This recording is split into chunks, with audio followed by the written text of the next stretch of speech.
собиқадори меҳнат Мавлуда Саидова то ба маркази саратоншиносии вилояти Суғд муроҷиат кардан тӯли 1 сол дар муассисаҳои табобатии давлативу ғайридавлатии мухталиф муолиҷа гирифтааст.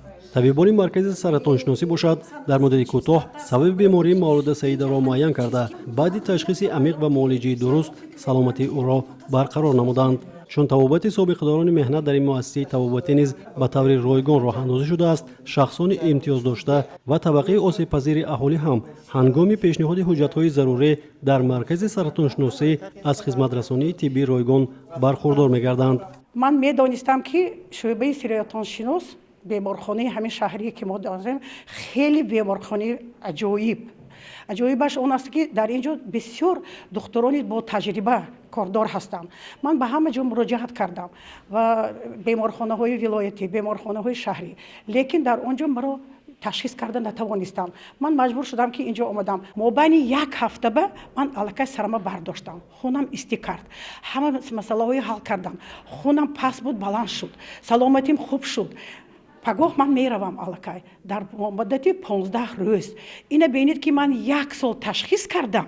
мана то гурда гуфтанд, то пой гуфтанд, то ортопед гуфтанд, бо чигун ҳамон касалие ки ман буд амиҳо мана ташхис карда ёфтам. ҳама ҷо зебо мана беседкаҳо, ҳама ҷо касалҳо баромада мешинанд, дам мегирану аку агар боз якта беморхонаи бо ҳама таҷҳизотҳои зебою бо ҳама шароитҳо мешуд, духтурони мо бо аз инам зиёдтар кор мекарданд. طبق اطلاع متخصصان مرکز سرطانشناسی ولایت سوخت عین زمان در قید مرکز زیاد از 7000 نفر بیماران قرار دارند. همه ساله از 1000 تا 1500 نفر بیماران نخست دریافت شده نیز به قید گرفته شده. تشخیص معالجه آنها در یگانه مرکز سرطانشناسی ولایت گذرانده می شود. در این مرکز همه ساله زیاد از 4000 نفر بیماران بستری شده، 10-12000 نفر از شهر و ناحیه‌های ولایت برای تشخیص مراجعت می کنند. در مرکز سرطانشناسی ولایت سوخت دستاوردهای خیلی بزرگ نائل گشتند که این یکی از نمودی تشخیصی بیماران می باشد.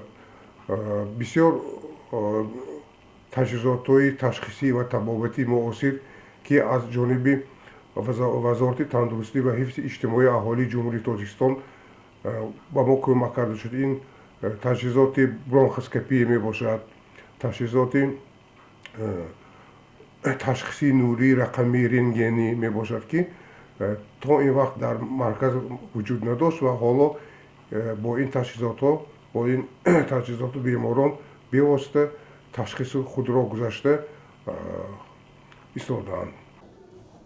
بیماران گرفتار سرطان با معالجه کامبیناسیونی یعنی با اصول جراحی، کیمیودرمانی و یکی از معالجه اساسی با اصول نوری به طبابت فرا گرفته می شوند. تا سال 2020 اصول نوری طبابت سرطان در ولایت دستنورس بود و بیماران به مرکز جمهوری شهری دوشنبه و کشورهای همسایه می رفتند.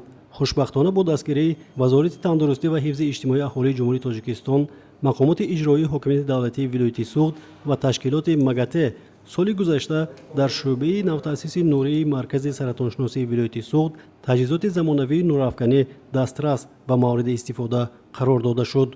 سنه 29 январ در تاریخ این مرکز یکوی مرتبه جراحی با آموزشی گایماری پازوخه که جوهری که اکسیلری میگن با همین سرطان جوهری که اکسیلی گایماری پازوخ شده گذاشت که یکوی مرتبه در تاریخ مرکز همین جراحی شده. اینه که این جراحی ها رو متخصصان ما با مرکزهای سرطانشناسی فدراسیون رئیسی شهر مسکو رفته آموخته با موافقت در مرکز ما جاری کرده ایستادند.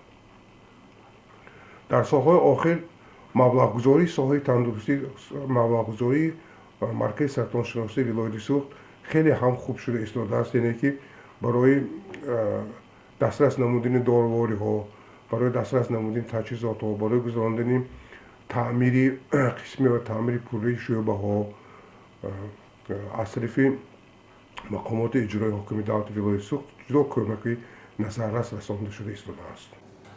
یکی از دستاوردهای طبیبان مرکز سرطانشناسی ولایت سوخت این راهاندازی اصولهای مرکب جراحی میباشد.